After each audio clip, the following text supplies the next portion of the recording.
Hello? Welcome to Group Chat.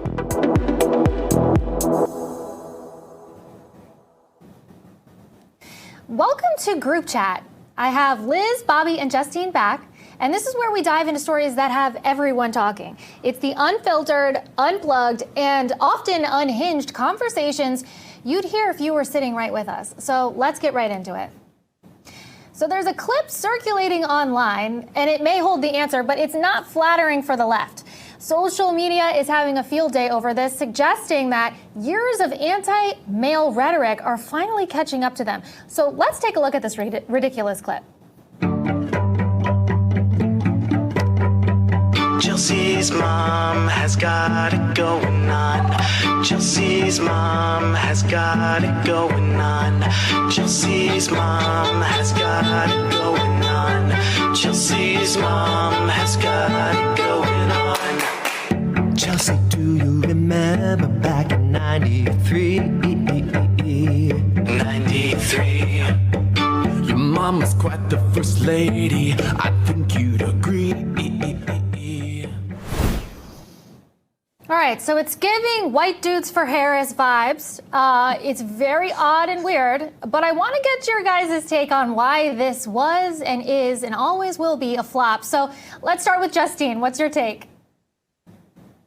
It's so forced. These are a bunch of theater kids, outgrown theater kids. I know because I was one of them. They were never cool, not even among their own party, not even among people who were on the left. And yet they're trying to be relatable. They're trying so hard. Just stop trying. The more they try to be relatable, the more they distance themselves from the left, from the rest of us. Absolutely. So, Bobby, I'm dying for your take on this.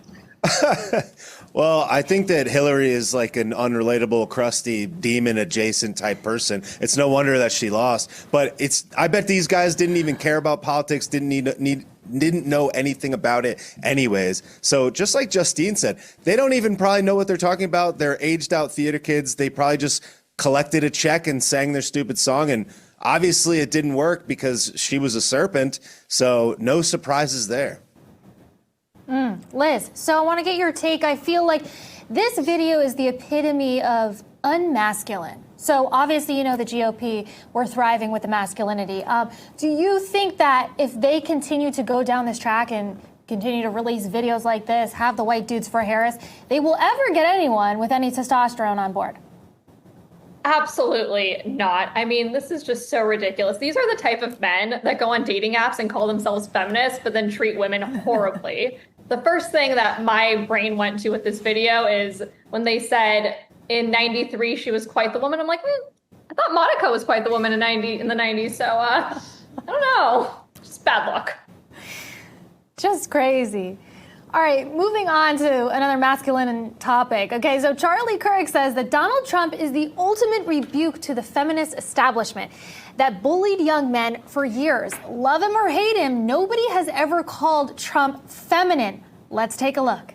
The cultural paradigm right now is a rebellion of the men of the West. It's happening in every major country where young men are finding podcasts like ours. They're finding other, information conduits that believe in nature, believe in God's design, believe that men should have to stand up for the vulnerable, create a family, provide for the family, have to protect the weak, to fight the battles of society, to go on an adventure. This is very appealing to young men when they hear it. There's a lot that you can call Donald Trump. No one has ever called him feminine. Right. In a toxically feminine world. I mean, love it or hate it, it's true. And the woke fatigue definitely brought us here and fully delivered President Trump. But Bobby, obviously, I want to go to you first on this.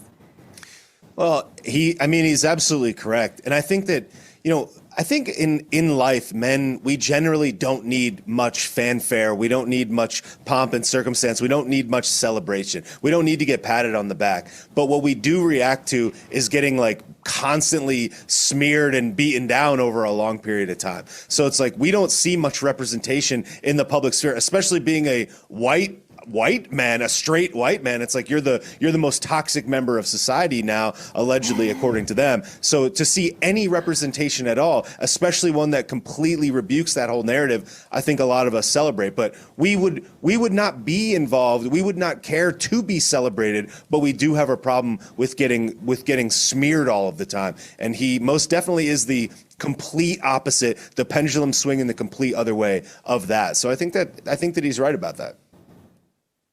Liz, so do you think that Donald Trump is pretty much the award, basically delivered to us because of the rejection that we've had over the years of all the woke ideology? I think what Charlie Kirk said at the end was very spot on. In a toxically feminine world, I think that there has been so much toxic femininity that's been thrown at us with the Dylan Mulvaney's and just the all the feminist women in general and the men trying to become women. I think that we really needed someone like Donald Trump who's like, I'm a dude. I like women. I like to make money. I like to be successful. I like to build things. This is what America needs. This is what the world needs because we need more testosterone. Yeah, we need more testosterone. We need more support of hot women, hot girls. So I ride that campaign hard. So I want to get your take, Justine, on this.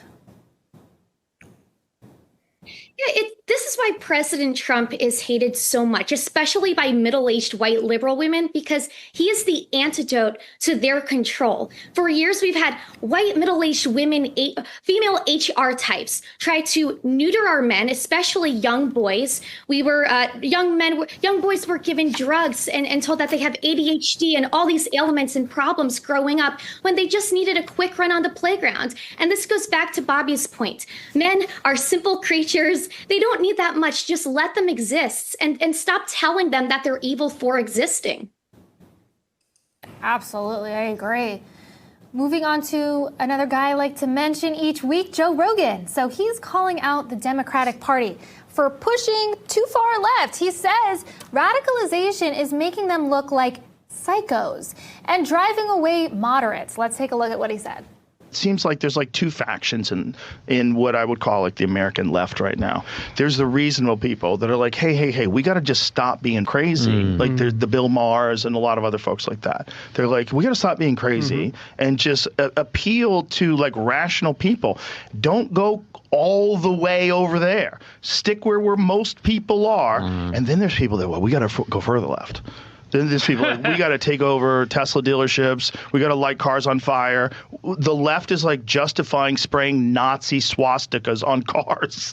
Like, this is crazy. They've gone so far over this. So there's one side. All right, I want to get a 3-second answer from all of you. We'll go to Justine first. The left is tone deaf. They'll keep banging their head on the wall and expect a different result, but it's not going to happen. Nancy Pelosi thinks that if you neuter young boys and you have sex change surgeries, that's going to suddenly get normal people to agree when clearly it's already been rejected. Absolutely. Liz? The left needs to calm down. That's it. They just need to calm down. They're even driving the left away from the left. That's a line. All right, on to you, Bobby.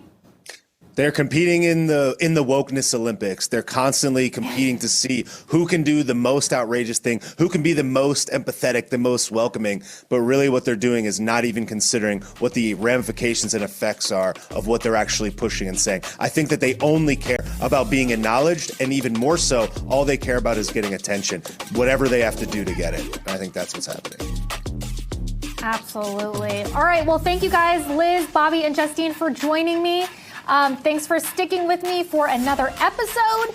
Make sure to follow us on @RealAmericasPop on all platforms, and follow me, your favorite host, Adrian Gray TV. Make sure to send me your hot takes, your weekly pop culture outrage.